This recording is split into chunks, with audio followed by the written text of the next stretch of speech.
गरजे गगन में बहके पवन में हर एक मन में सद्भावना। नमस्कार विद्यार्थी मित्रों, આપણે છેલ્લા લેક્ચરમાં અંતઃ પટલમય તંત્ર અથવા તો અંતઃ પટલ તંત્રની વાત કરી હતી। અંતઃ પટલ તંત્રમાં 4 અંગિકાનો સમાવેશ થશે। કઈ કઈ?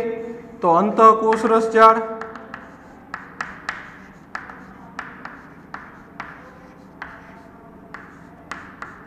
ગોલ્ગી કાય,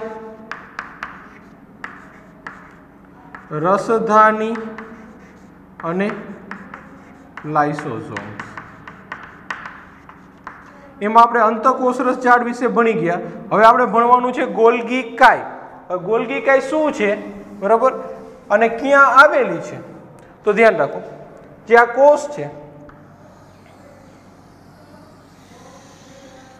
આ કોષનું કોષ કેન્દ્ર છે। આ કોષ કેન્દ્રની નજીક આ રીતે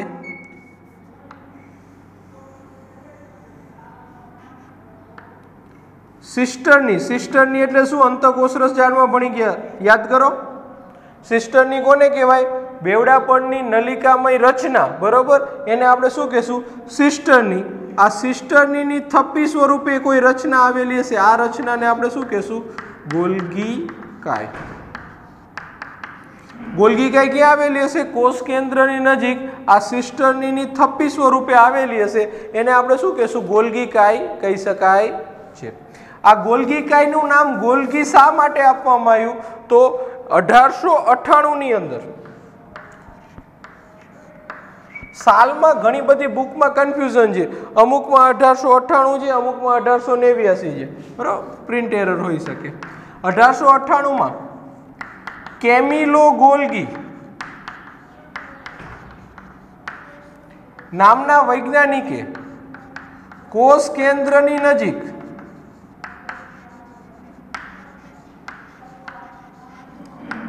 ઘટ અભિરંજિત રચના જોઈ હતી। આ ઘટ અભિરંજિત રચનાને એના નામ ઉપરથી શું નામ આપવામાં આવ્યું? ગોલ્ગી કાય। અથવા તો ઘણીવાર આ ગોલ્ગી કાયમાં શું હશે? નલિકા અને આજુબાજુમાં પુટિકા હોય। પુટિકા એટલે બીજું કંઈ નહીં, આવી ગોળાકાર રચના, આ બધી ભેગી થાય તો એને ગોલ્ગી કાય અથવા તો આપણે કહેવામાં આવે ગોલ્ગી પ્રસાધન, કોઈ પણ શબ્દનો આપણે ઉપયોગ કરી શકીએ।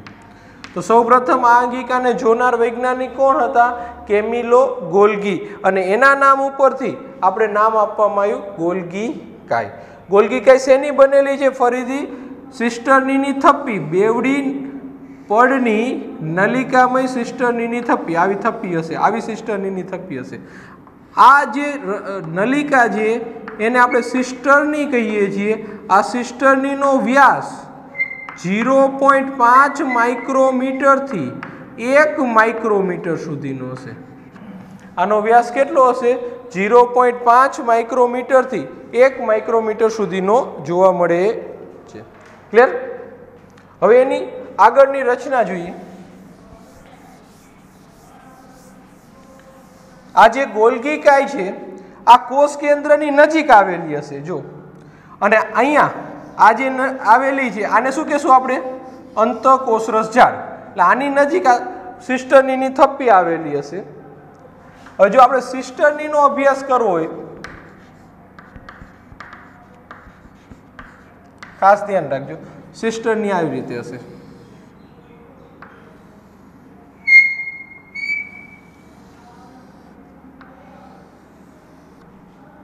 આ જે સિસ્ટર્ની છે, બરાબર, અહીંયા કોષ કેન્દ્ર છે, બરાબર, આને આપણે મોટું કરીને અહીંયા આપણે દર્શાવેલું છે। એમાં જે આ બહિર્ગોળ સપાટી છે,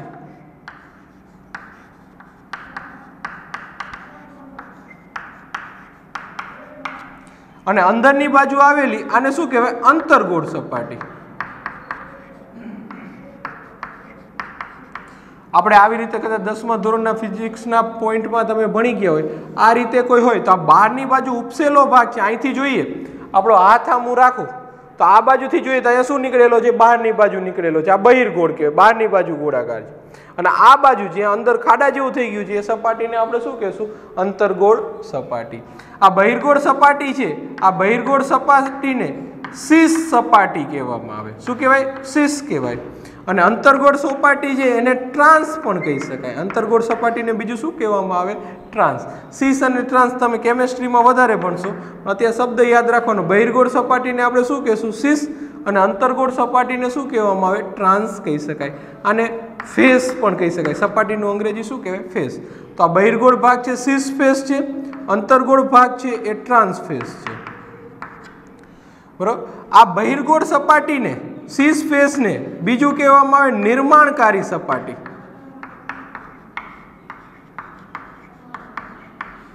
ફોર્મિંગ ફેસ ઇંગ્લિશમાં લખવું હોય તો ફોર્મિંગ ફેસ આપણે કહી શકાય. અને જે અંતર્ગોળ સપાટી છે જેને આપણે ટ્રાન્સ ફેસ કહીએ છીએ એને આપણે કહીશું પરિપક્વ સપાટી.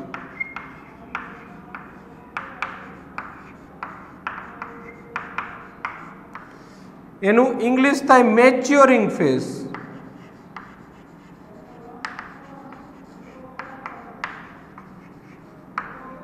તો આવી કંઈક રચના આમાં જોવા મળે છે.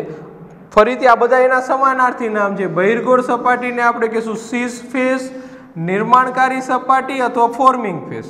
અંતર્ગોળ સપાટીને આપણે કહીશું ટ્રાન્સ ફેસ, પરિપક્વન સપાટી અથવા તો મેચ્યોરિંગ ફેસ કહી શકાય છે. આ કામ શું કરે છે? આ ગોલ્ગી કાય છે એ કામ શું કરે છે? તો જે અંતઃકોષરસ ઝાડમાંથી આ અંતઃકોષરસ ઝાડ બે પ્રકારની હોય. આગળના લેક્ચરમાં યાદ કરો તો SER એટલે કણિકા વિહીન અને RER કણિકામય. RER જે સપાટી છે જે અંતઃકોષરસ ઝાડ છે એ પ્રોટીન ઉત્પન્ન કરે છે અને SER છે એ લિપિડ ઉત્પન્ન કરે છે. તો આ અંતઃકોષરસ ઝાડે જે પ્રોટીન અને લિપિડ બનાવી દીધા એમાં કોઈ બદલાવ કરવો હોય એ પ્રોટીન અને લિપિડ ક્યાં જતા રહેશે? ગોલ્ગી કાયમાં.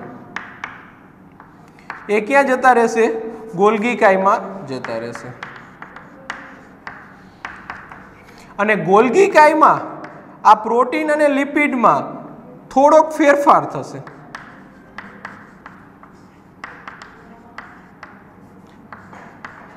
ફેરફાર થશે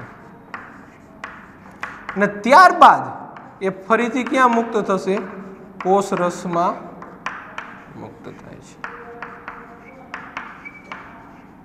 છે. તો ગોલ્ગી કાયનું કાર્ય શું છે? જે અંતઃકોષરસ ઝાડ ઉપર જે નિર્માણ પામેલા દ્રવ્ય છે ને એને કોષરસમાં મુક્ત કરતા પહેલા પોતાની અંદર લઈ લેશે અને એમાં થોડો ઘણો રચનાકીય ફેરફાર કરે છે. હવે કેવી રીતે રચનાકીય ફેરફાર કરે છે અહીંયા ફરીથી આકૃતિ દોરીને તમને હું સમજાવું છું. આ જે સિસ્ટરની છે એ ખ્યાલ આવી ગયો ને? શીશ ફેસ, ટ્રાન્સ ફેસ. હવે આ બધું કાઢી નાખું છું. આ જોઈ લો પહેલા. ધ્યાન રાખો આ કેવી રીતે ગોલ્ગી કાય છે એ અંતઃકોષરસ ઝાડના દ્રવ્યમાં ફેરફાર કરે છે. આપણે થોડીક મોટી સિસ્ટરની દોરી એટલે બધું સમાઈ જાય.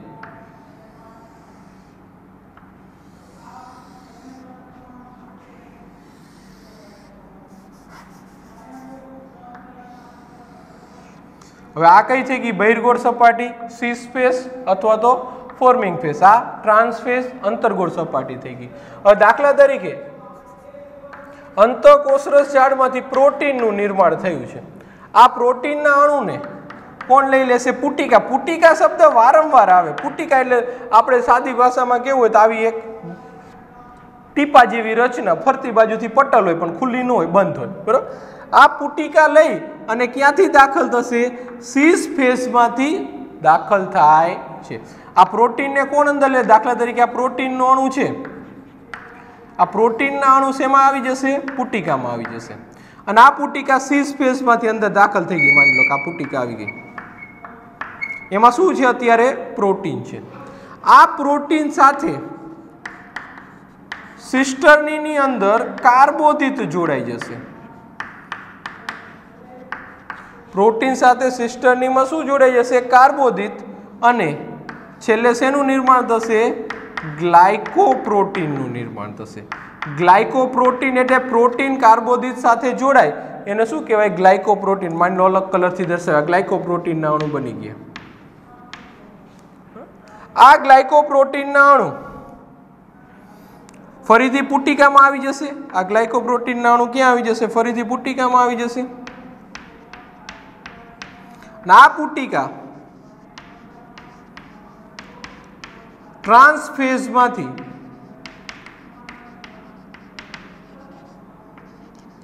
બહાર નીકળી, અહીંથી બહાર નીકળી અને કોષરસમાં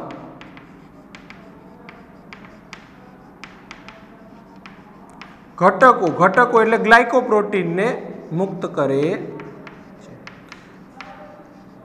તો આપણે કહી શકાય ગોલ્ગી કાય શેનું સંશ્લેષણ સ્થાન થઈ ગયું? ગ્લાયકોપ્રોટીનનું. શા માટે? તેને શું કર્યું? પ્રોટીનને અંદર લીધું. કયા ફેઝથી અંદર લીધું? સિસ ફેઝથી. અને એને શેમાં ફેરવી દીધું? ગ્લાયકોપ્રોટીનમાં ફેરવી અને ટ્રાન્સફેઝથી બહાર કાઢી નાખ્યું. ક્લિયર? તો એક કહી શકાય ગ્લાયકોપ્રોટીનનું નિર્માણ ક્યાં થશે? ગોલ્ગી કાયમાં થાય છે. ત્યારબાદ હવે પ્રોટીનની જગ્યાએ માની લો કે અંતઃકોષરસ જાળે લિપિડ બનાવેલું છે. તો આ લિપિડ એવી જ રીતે થશે. આ લિપિડને પુટિકા આ સી સ્પેસમાંથી અંદર દાખલ કરશે. આ માની લો લિપિડના અણુ છે, અંદર દાખલ કરી દીધું. આ લિપિડના અણુ સાથે સિસ્ટર્નીમાં એ જ કામ થશે. કાર્બોદિત જોડાઈ જશે અને શું બનાવી દેશે? ગ્લાયકોલિપિડ બનાવી દેશે. આ ગ્લાયકોલિપિડ છે બરોબર, એને ફરીથી પુટિકા ટ્રાન્સફેઝમાંથી લઈ અને બહાર નીકળી જશે અને કોષરસમાં ઘટકો એટલે ગ્લાયકોલિપિડને મુક્ત કરે છે. તો આના પરથી આવું કહી શકાય કે ગોલ્ગી કાયનું મુખ્ય કાર્ય શું છે? મુખ્ય કાર્ય શું કહેવામાં આવે? તો કે ગ્લાયકોપ્રોટીન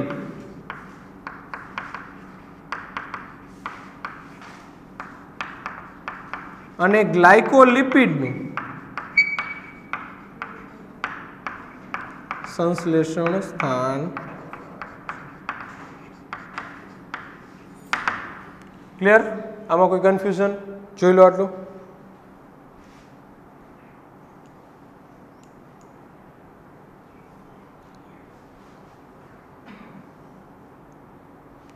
હવે એમસીક્યુ માટે આ જે ગોલ્ગી કાય છે એને બીજું નામ આપવામાં આવે છે ડાલ્ટન બોડી અથવા તો લિપોકોન્ડ્રિયા કહેવાય. એક બાજુમાં કરી લેવાની. બરોબર? શું કહેવામાં આવે છે? ડાલ્ટન બોડી અથવા તો લિપોકોન્ડ્રિયા આપણે કહી શકાય છે. ક્લિયર? તો આપણે આના પછી બીજી અંતઃપટલમય અંગિકા આપણે જોવાની છે, લાઇસોસોમ્સ. ક્લિયર?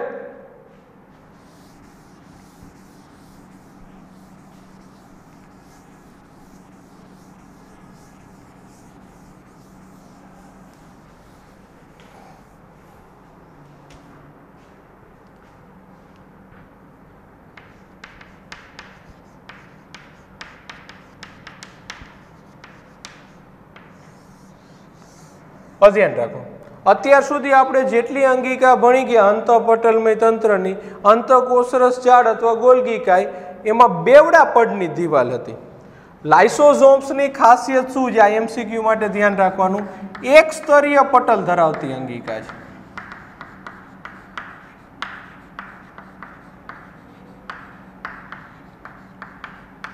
એટલે એની આજુબાજુમાં એક જ સ્તર આવેલું હશે, બેવડું પડ હશે નહીં. બીજું, એ ક્યાંથી ઉત્પન્ન થશે? તો ગોલ્ગી કાયમાંથી.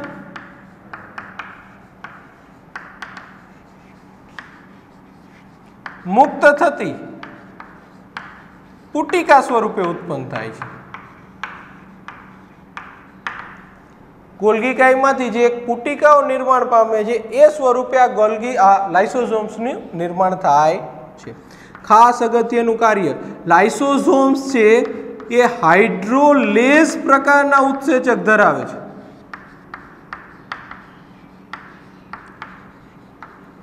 હવે જો બે શબ્દ આવ્યા જે આપણને કદાચ ના ખબર હોય. એક તો ઉત્સેચક, કયો પ્રકાર? હાઇડ્રોલેઝ. અને બીજો શબ્દ છે ઉત્સેચક. ઉત્સેચક એટલે શું? ઉત્સેચક કોને કહેવાય? તમે કેમિસ્ટ્રીમાં શબ્દ વાપરતા છો ઉદ્દીપક. કામ શું કરે? રાસાયણિક પ્રક્રિયામાં ભાગ લે, રાસાયણિક પ્રક્રિયાને ઝડપી બનાવે અને છેલ્લે હતો ન તો એને સ્વરૂપે પાછો મળે છે. તો ઉત્સેચક એ જ કામ કરે છે. આપણા શરીરનો ઉદ્દીપક કહેવાય, જૈવિક ઉદ્દીપક. એ શું કામ કરે છે?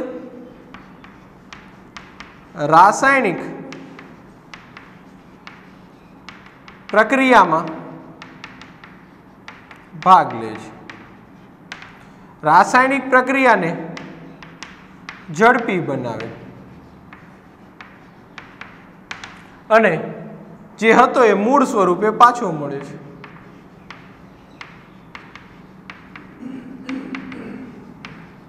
આવા અણુને આપણે શું કહેશું? ઉત્સેચક. આ તમારી જાણકારી માટે મેં લખેલું છે.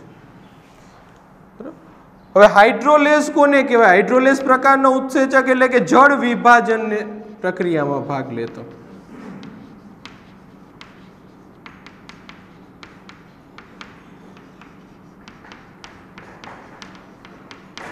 હાઇડ્રોલેઝ પ્રકારનો ઉત્સેચક એટલે જળ વિભાજન પ્રક્રિયામાં ભાગ લેતો. ફરીથી નવો પ્રશ્ન થાય, જળ વિભાજન એટલે શું? ધ્યાન રાખો, કોઈ એક મોટો અણુ છે,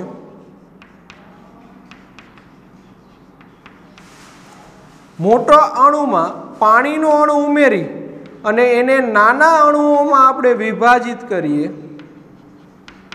એટલે આ નાના નાના અણુમાં આપણે વિભાજિત કરી દીધું. આ એક મોટો અણુ હતો, એમાં પાણીનો અણુ ઉમેરીને બે નાના અણુ બનાવી દીધા. તો આ પ્રક્રિયાને આપણે શું કહેશું? જળ વિભાજન. આ પ્રક્રિયાને શું કહેવામાં આવે? જળ વિભાજન. જળ વિભાજનને ઇંગ્લિશમાં કહેવાય હાઇડ્રોલિસિસ. અને આ કામ કરતો ઉત્સેચક એને આપણે શું કહેશું? હાઇડ્રોલેઝ. તો આ લાઇસોઝોમ્સ છે એ બધા કેવા પ્રકારના ઉત્સેચક ધરાવે છે? હાઇડ્રોલેઝ પ્રકારના ઉત્સેચક ધરાવે છે. ખ્યાલ આવ્યો? હાઇડ્રોલેઝ ઉત્સેચક એટલે જળ વિભાજનની પ્રક્રિયામાં ભાગ લે, પ્રક્રિયાને ઝડપી બનાવે, મૂળ સ્વરૂપે પાછો મળે. જળ વિભાજનની પ્રક્રિયા એટલે શું? મોટો કાર્બનિક અણુ હોય એમાં પાણીનો અણુ ઉમેરવાથી નાના અણુઓનું નિર્માણ થઈ જાય. આ પ્રક્રિયાને આપણે શું કહેશું? જળ વિભાજનની પ્રક્રિયા કહી શકાય છે. ક્લિયર? અહીં સુધી હું આટલું કાઢી નાખું છું, જે વધારાનું લખ્યું. ક્લિયર?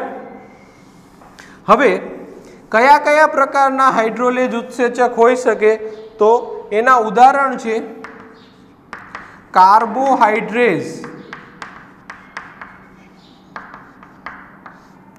પ્રોટીએઝ, લાઇપેઝ, ન્યુક્લિયેઝ. આ બધા ઉત્સેચકના નામ છે. શું કામ કરતા હશે? કાર્બોહાઈડ્રેટ્સ કાર્બોદિતનું જળ વિભાજન કરે. કાર્બોહાઈડ્રેટ શું કરે? કાર્બોદિતનું જળ વિભાજન કરે. પ્રોટીએઝ છે એ પ્રોટીનનું જળ વિભાજન કરે. લાઇપેઝ લિપિડનું જળ વિભાજન કરે. ન્યુક્લિયેઝ ન્યુક્લિક એસિડ બે પ્રકારના હોય આપણા શરીરમાં, ડીએનએ અને આરએનએ, એનું જળ વિભાજન કરે છે. તો આ બધા પ્રકારના ઉત્સેચકો ક્યાં આવેલા હશે? લાઇસોઝોમ્સમાં આવેલા હશે. આ ઉત્સેચકની ખાસિયત એમસીક્યુ માટે ખૂબ ઇમ્પોર્ટન્ટ, એસિડિક પીએચમાં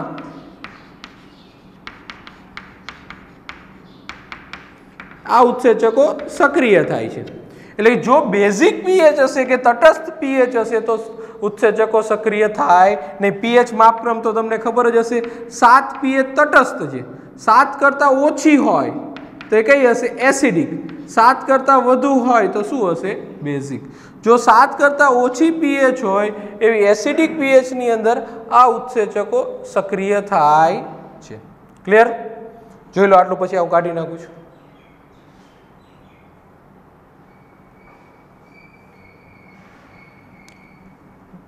હવે બીજો અગત્યનો એમસીક્યુ,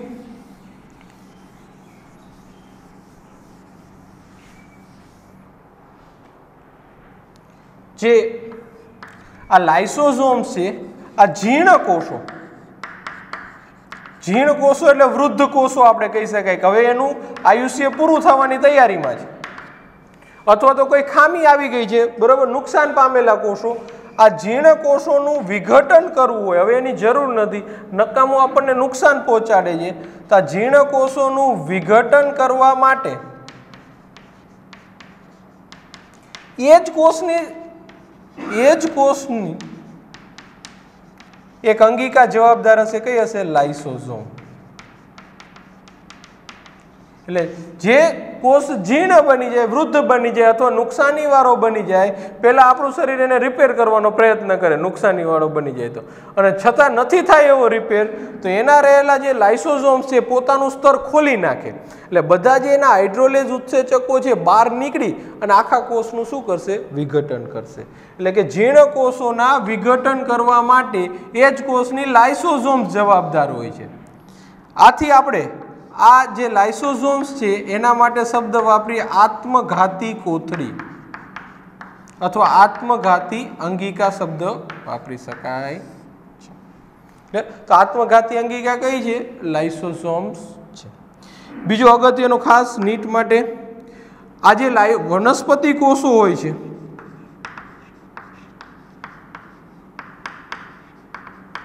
વનસ્પતિ કોષોમાં યાદ કરો, પ્રાણી કોષ ને વનસ્પતિ કોષનો સામાન્ય તફાવત મેં તમને આગળના લેક્ચરોમાં કીધું હતું કે વનસ્પતિ કોષોની અંદર મોટી રસધાની આવેલી હોય છે.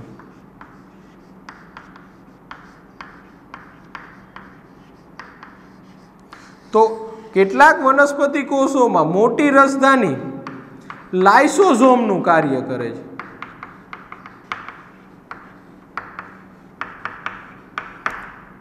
તો લાઇસોઝોમ્સનું કાર્ય જો મોટી રસધાની કરતી હોય તો વનસ્પતિ કોષોમાં, કેટલાક વનસ્પતિ કોષોમાં, બધામાં નહીં, કેટલાક વનસ્પતિ કોષોમાં લાઇસોઝોમની જરૂર હોતી નથી.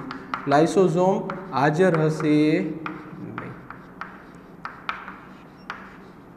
આ એક ધ્યાન રાખવાનું કે મોટી રસધાનીઓ છે એ કોનું કાર્ય કરે છે? લાઇસોઝોમ. લાઇસોઝોમનું કાર્ય એટલે શું? હાઇડ્રોલેઝ ઉત્સેચકનો સંગ્રહ કરવો, એ રસધાનીમાં થઈ જાય છે. આ સિવાય બીજો એક અગત્યનો કે આપણા શરીરના રક્તકણો, જેને આપણે આરબીસી કહીએ છીએ, આ રક્તકણોમાં લાઇસોઝોમનો અભાવ હોય છે, હોતા નથી. જો લાઇસોઝોમ્સનો અભાવ હોય તો એને વિઘટન પામવું હોય તો વિઘટન પામી શકે નહીં. તો 12મા ધોરણમાં આવશે આ કેવી રીતે રક્તકણો વિઘટન પામે. આ રક્તકણો વિઘટન પામવા માટે આપણા શરીરની એક અંગિકામાં જશે, એને આપણે કહીશું બરોડ. બરોડમાં જઈને વિઘટન પામશે. ક્યાં? શા માટે? કે એમાં લાઇસોઝોમ્સ નથી. એ સિવાય અગત્યનો પોઈન્ટ અહીંયા હું લખું છું, નીચે જોવામાં તકલીફ પડશે, કે જે ફૂગ છે, ફૂગની અંદર ફૂગના જે કોષો હશે એમાં લાઇસોઝોમ્સ વધુ સંખ્યામાં હોય છે. આમાં મિસ્ટેક ન થાય, જોજો. એમાં લાઇસોઝોમ્સ અંગિકાની સંખ્યા વધારે હોય છે. કોષ દીઠ સંખ્યામાં આપીએ તો ફૂગની અંદર વધારે હોય છે, કારણ કે નેચરલ વિઘટકો છે એટલા માટે. અને બીજો અગત્યનો ફેગોસાઇટ. ફેગોસાઇટ એટલે આપણા શરીરના મારક કોષો, જે બહારથી કોઈ આવી જાય એને મારતા હોય એવા કોષોને આપણે ફેગોસાઇટ કહેવાય. આપણા શરીરમાં હાજર હોય, આપણા શરીરના આર્મી કહી શકાય. આ ફેગોસાઇટની અંદર લાઇસોઝોમ્સ છે એ મોટા કદના હોય છે. તો આ બે કન્ફ્યુઝ ન થઈ જાય. તો ફૂગની અંદર લાઇસોઝોમ્સ વધુ સંખ્યામાં હોય છે અને ફેગોસાઇટની અંદર આ મોટા કદના હોય છે. ક્લિયર? તો આ બધું જે છે એ એમસીક્યુ માટે ખૂબ અગત્યનું છે. ટેક્સ્ટ બુકમાં આનો બહુ ઉલ્લેખ કરેલો નથી, પણ આપણે તૈયાર કરવાનું છે.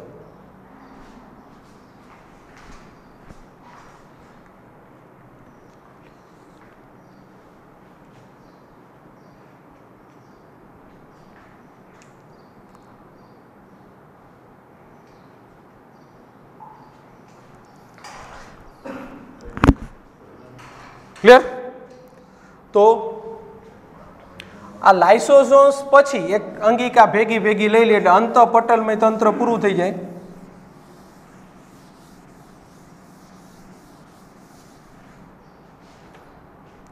રસધાની. શું ભણ્યા હતા રસધાનીનું વખતે? કે સામાન્ય રીતે વનસ્પતિ કોષોમાં હાજર હોય છે, પ્રાણી કોષોમાં ગેરહાજર હોય છે. આ રસધાની એટલે શું? રસધાનીને આપણે નિર્જીવ રચના કહી. શા માટે? રસધાનીની વ્યાખ્યા આપવી હોય તો આપણે શું આપી શકાય? કોષ રસના વિસ્તારમાં આવેલ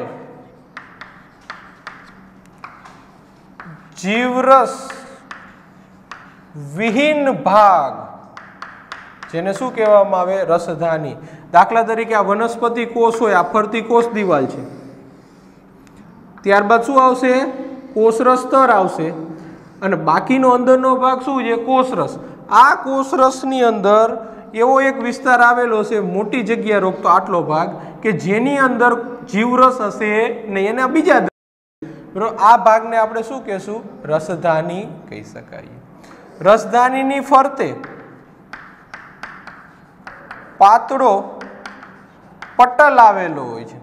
રસધાનીની ફરતે શું આવેલું હશે? પાતળો પટલ. એને ઇંગ્લિશમાં કહેવાય ટોનોપ્લાસ્ટ અને ગુજરાતીમાં આપણે શું કહેશું? રસધાની પટલ. ક્લિયર?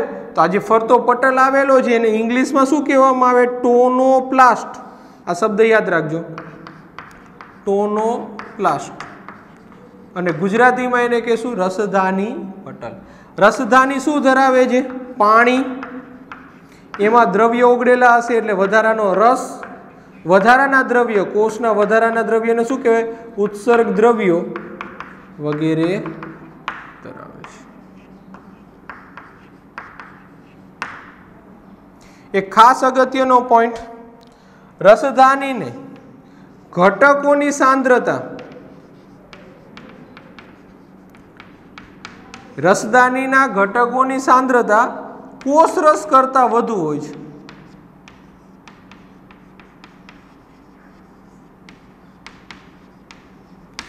એટલે રસધાનીની અંદર જે આ બધા ઉત્સર્ગ દ્રવ્યોની ઘટકો આવેલા હશે એ કોષરસમાં આવેલા હોય એના કરતા વધુ સાંદ્રતામાં આવેલા હોય છે. પેલા આટલા પોઈન્ટ જોઈ લો, પછી હું આને કાઢી નાખું છું. ફરીથી, રસધાની એટલે શું?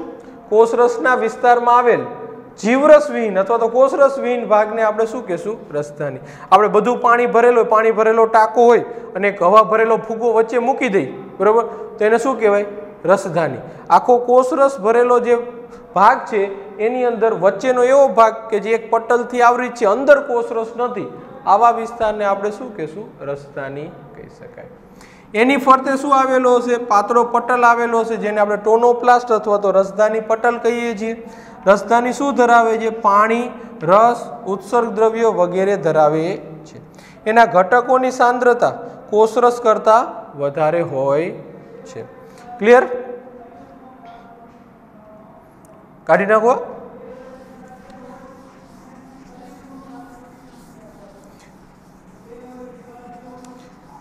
પ્રાણી કોષોમાં રસધાની તો હોતી નથી, આપણને ખબર છે.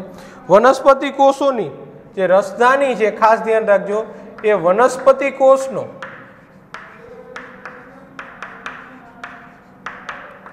90% પણ વધુ કદ રોકે છે. વનસ્પતિ કોષની જે રસધાની હશે, વનસ્પતિ કોષનું કુલ કદ હશે એનું 90% પણ વધારે કદ એમાં રોકેલું હશે. વનસ્પતિ કોષ જો ને તો વચ્ચે એક આવડો મોટી જગ્યા આવેલી હોય. આકૃતિ આપણે છેલ્લે ચેપ્ટર પૂરું થશે ને એટલે પ્રાણી કોષ અને વનસ્પતિ કોષની કમ્પેરિઝન કરશું ત્યારે જોશું એમાં 90% પણ વધારે કદ કોના દ્વારા રોકાય છે? રસધાની દ્વારા રોકાય છે.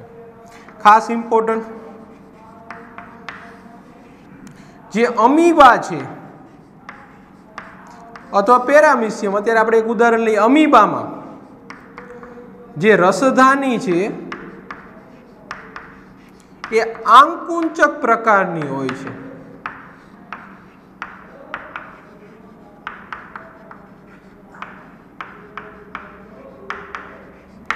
આંકુંચક પ્રકારની એટલે કોન્ટ્રાક્ટાઇલ, બરોબર. જે રસધાની છે એકવાર આપણે કેમ આ સ્પંજ છે, બરોબર, અને આમ દબાવી તો સંકોચાઈ ગયું, ખુલ્લું મૂકી દીધું, દબાવી સંકોચાઈ ગયું. તો આ કામ શું કરે? જો આને આપણે પાણીમાં બોળી દીધું હોય પછી આમ દબાવી તો એમાંથી બધું પાણી નીકળી જશે, બરોબર. ફરી પાછું આમ ખુલ્લું મૂકશું એટલે પાણી શું અંદર આવતું જશે. તો આ જે આપણે સ્પંજ છે આ કેમ દબાવી શકાય છે? આવી રસધાની હોય છે, બરોબર, જે મુખ્યત્વે શું કાર્ય કરે છે? ઉત્સર્જનનું કાર્ય કરે છે. ઉત્સર્જનનું કાર્ય કરે એટલે નકામા પદાર્થનું બહાર નીકાળવું. આપણું તો શરીર બહુકોષીય છે. આપણા શરીરમાં ઉત્સર્જનનું કામ કરવા માટે કિડની છે. અમીબા તો એક કોષીય છે, એને થોડી કિડની હોવાની. તે ઉત્સર્જનનું કામ કરવા માટે જે રસધાની આવેલી હશે કેવા પ્રકારની હશે? આંકુચંક, પેરામિશિયમમાં આવી જોઈએ છે. બીજો અગત્યનો પોઈન્ટ પ્રોટિસ્ટા. પ્રોટિસ્ટા કોને કહેવાય? યાદ કરો જોઈએ. ઇન્ટ્રોડક્શન લેક્ચરમાં સાહેબે સમજાવ્યું હતું તમને કે RH વિટેકર છે વૈજ્ઞાનિક, એને 5 સૃષ્ટિ બનાવી હતી: મોનેરા, પ્રોટિસ્ટા, ફૂગ, વનસ્પતિ અને પ્રાણી સૃષ્ટિ. મોનેરા આદિકોષ કેન્દ્રીય છે, પ્રોટિસ્ટા, ફૂગ, વનસ્પતિ અને પ્રાણી સૃષ્ટિ શું કોષ કેન્દ્રીય છે? તો આપણે એ પ્રોટિસ્ટાની વાત કરીએ છીએ. પ્રોટિસ્ટામાં રસધાનીની જેવી બીજી ધાની આવેલી, જેને શું કહેશું? અન્નધાની. તો અન્નધાની કાર્ય શું કરતો હશે? નામ ઉપરથી જ ખબર પડે, ખોરાકનો સંગ્રહ કરે છે.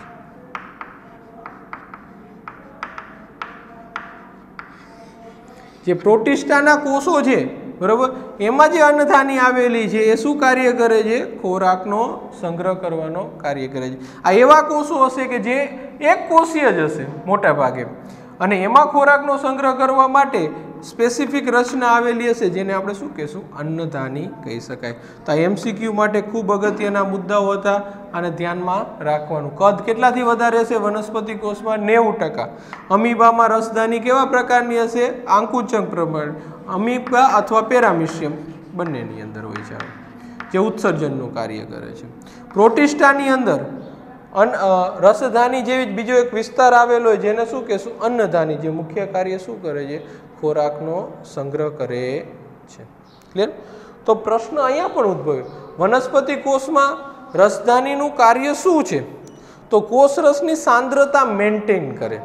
જો કોષરસમાં અમુક દ્રવ્ય વધી જાય, તે દ્રવ્યોને શું કરશે? અંદર લઈ લેશે. ઘટી જાય તે દ્રવ્યોને બહાર કાઢે છે. એટલે કોષરસની જે સાંદ્રતા મેન્ટેન કરવી, બરોબર, વધારાના દ્રવ્યોને અંદર લઈ લેવા, આ બધું કામ કોના દ્વારા થશે?